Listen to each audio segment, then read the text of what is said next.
Hey guys, so I'm sure you have all watched the Nintendo Direct of Super Mario Maker 2. I just did, and wow, I just want to say I'm probably talking partially from hype here because obviously I just watched it, but that was one of the best just directs in general we've gotten in a long time. I can't think of a single part of that direct that went on for too long. The pacing was great in my opinion, and overall it just got me so unbelievably excited for that game.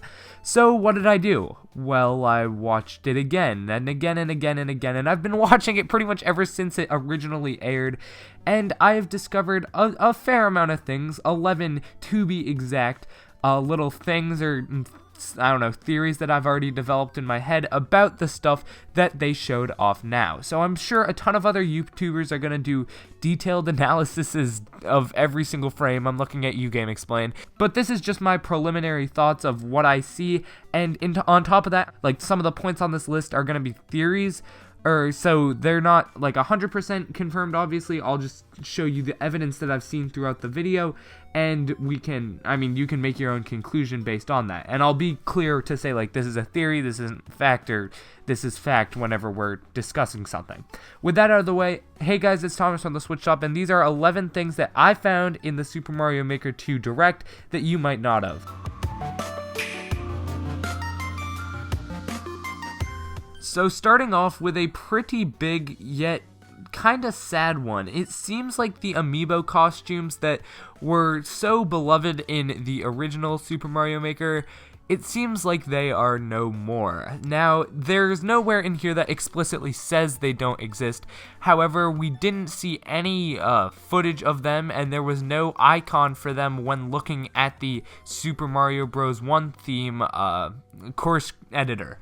On top of that, there was a new item shown off called the Dry Bones Shell, I believe, that was also only shown off in Super Mario Bros. 1 theme, which was where the Amiibo costumes were, so it would be a fitting replacement if they were to get rid of the Amiibo costumes, and I'm pretty sure they have. Obviously, this particular one is a theory, but we haven't seen them 2 trailers in. We even just saw a direct. There was no mention of them whatsoever.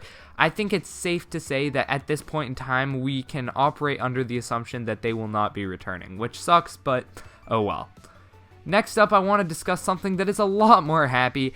We are actually going to get a new course theme in Super Mario Maker 2. Now, whether this will be DLC later down the road or it will come in the game and be revealed at E3 is yet to be seen. However, it's kind of obvious for one main reason. In this direct, they showcased that Super Mario 3D World, or at least that theme in particular, is like too radically different from the main themes that it gets its own little section. These are called like extra course themes, and I'll show you guys on the screen right now. I'll have footage running throughout this video, but you can see that it's in its own little section. They in fact reworked the entire course theme changing palette, particularly to accommodate this new section, yet you'll see there is a suspiciously empty slot there. On top of this, this was basically confirmed. When you click on the thing, it gives you a little warning, and instead of just saying Super Mario 3D World is a different style, it says these themes, or like something to that extent, which is kind of, indicative that there will be more than one of these extra themes. On top of that, they wouldn't have made a separate menu just for these themes. I know a lot of people have been thinking of Super Mario Land recently, and while that would be really, really cool, unfortunately, I don't think that is what we're going to be getting, because the next theme that we would get would be in the extended themes section, as we just said. So I don't think Super Mario Land is different enough to warrant being in this different game style section, because Super Mario Land really just uses the same sort of assets as the original, whereas Super Mario Bros. 2 is completely different in terms of like game style, similar to the effect of 3D World. So I would personally say Super Mario Bros. 2, however, that part is just a theory, but what is pretty concrete is that we will be getting one more game style. I mean, for God's sake, look at this. It's literally begging for another option. It's so off-centered, it just looks terrible without another one, with Super Mario 3D World off to the side, all on its own in its own section that literally says Extra Game Styles, plural. I mean, come on. That's a dead giveaway. It's literally plural.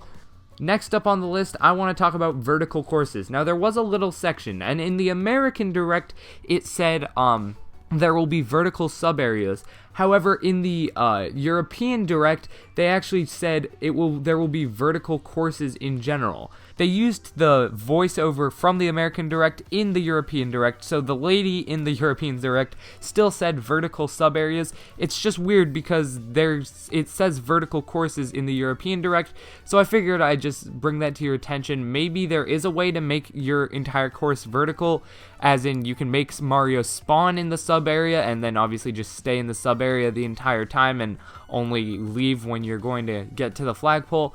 But who knows? I just wanted to point out that there are vertical courses, obviously. There is a vertical sub-area, like, subsection. However, in the European Direct, it said vertical courses instead of vertical subsections. Take that as you will. Next up on the list of things you may or may not have noticed, this is more of a theory. This is gameplay affecting sound effects. Now, this is kind of confusing, so let me break it down. So, it said in the Direct that there are a lot more sound effects, and it showed off quite a few of them. These effects are really unique, and while annoying if overused, they really add to Mario Maker's charm. However, an interesting thing is this particular effect where Mario jumps over this samurai with a sword. Obviously, that could just be for the Direct and a little cute thing that whoever's playing is doing, but it is kind of weird because you wouldn't need to jump over the samurai if it didn't affect the gameplay. It just seems like a weird detail to add into a Direct, and they could be hinting at something maybe gameplay affecting sound effects. Okay, next up, this is a bit of a long one, but stick with me. In the single-player mode subsection of the Direct, there is this screenshot right here, which showcases the Peach's Castle main mode, I guess, I don't know, the main hub area, and in a particular screenshot, it showcases a percent of how much the castle is built. See, right here, it is 0% because nothing is built. However, as the foundation builds, obviously that percent will increase, and eventually it gets to a point where the percent is up to 21%. Now, we can use this percent to figure out how many upgrades there are in Peach's Castle. 21 has factors of 1, 3, 7, and 21. We also see a 26% later on in this clip, and the only common factor between 26 and 21 is, well, 1. Using that logic, 1 upgrade equals 1%, and there would be 100 upgrades in this single-player mode. That does sound crazy, but then again, they said over 100 levels, and that makes sense given that you wouldn't want to have an upgrade after every level, but you would want to have pretty frequent upgrades to keep the player interested. Therefore, there's over 100 levels and just 100 upgrades. That makes sense. It does kind of seem crazy though, as that is a lot of upgrades. However, if this is the main single-player mode, they're gonna want to add a lot of content. So yeah, using that logic, there are 100 upgrades in the single-player mode. Moving on, I want to talk about 3D World for a bit. In particular, how 3D World is really 3D. Now, obviously, we're still functioning within 2D Mario here, so we do have the 2D Mario limits. You can't move, like, backwards. There's no depth to the levels. Or is there? Because we actually see a couple of clips that would suggest otherwise. First, there's the obvious one. The bonsai bills can be fired from the background into the foreground. That's pretty cool, but seems more of just like a particular enemy type. However, these charvars kind of do the same thing. They can go from the background into the foreground, as seen here, or they can just go across 2D as you would expect them to.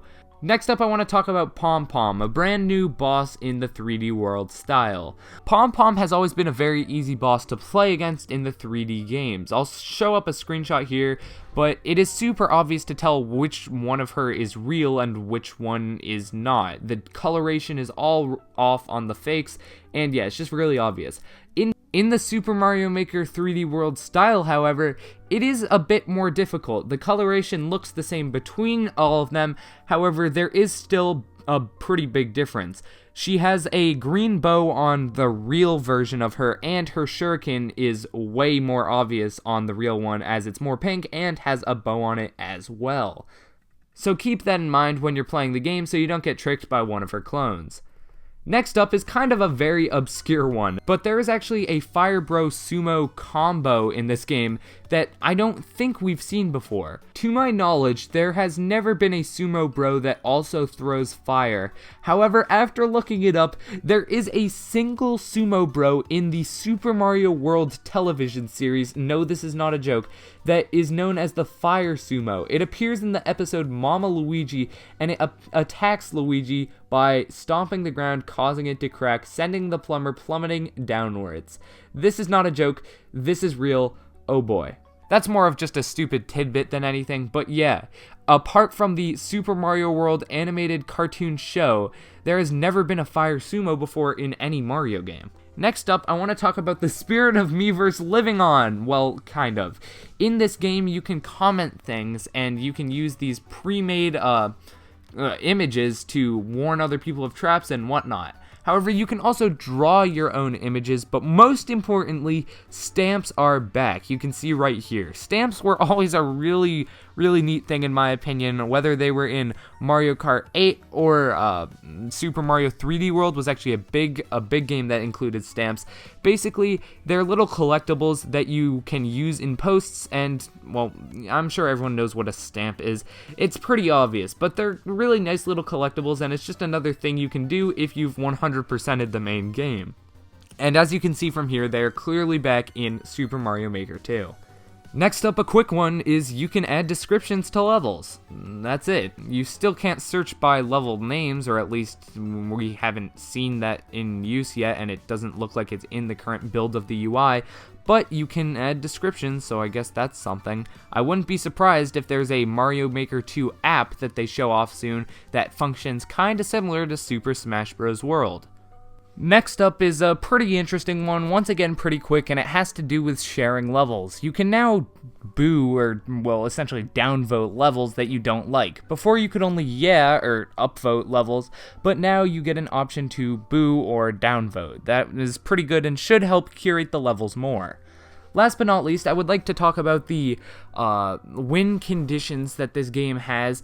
We knew about them ever since the initial reveal trailer. However, it is good to know that you can customize them a ton. However, that was pretty obvious in the trailer. What isn't obvious is that you not only have to meet the win condition and then also hit the flagpole as shown in this multiplayer scene. However, the flagpole, you can't just like go onto it before hitting the win conditions because it has like grayed out, or there's a dotted line in its place, as you can see here. In the axe in the castle has not been filled in because they haven't met the win conditions. So it's just good to know that that'll pretty much definitely carry over for the flagpoles and stuff. And then in Super Mario World for like the I don't know what you call that thing that you jump through when it's at the top, and for Super Mario Bros 3, like the rotating question block thing. Yeah, just letting you guys all know that will probably follow the same grayed out approach, just because that makes sense. Hopefully you guys enjoyed this video and learned something new about this amazing direct that we got. Let me know anything that I missed. I'm sure I missed a lot of things, or I just didn't bring them up because I thought they were too obvious. Let me know down in the comments below, and with that all out of the way, I mean, all I have left to say is I'm super excited for this game. Can't wait to talk about it with you guys, and I'm Thomas from the Switch Top signing off. Peace.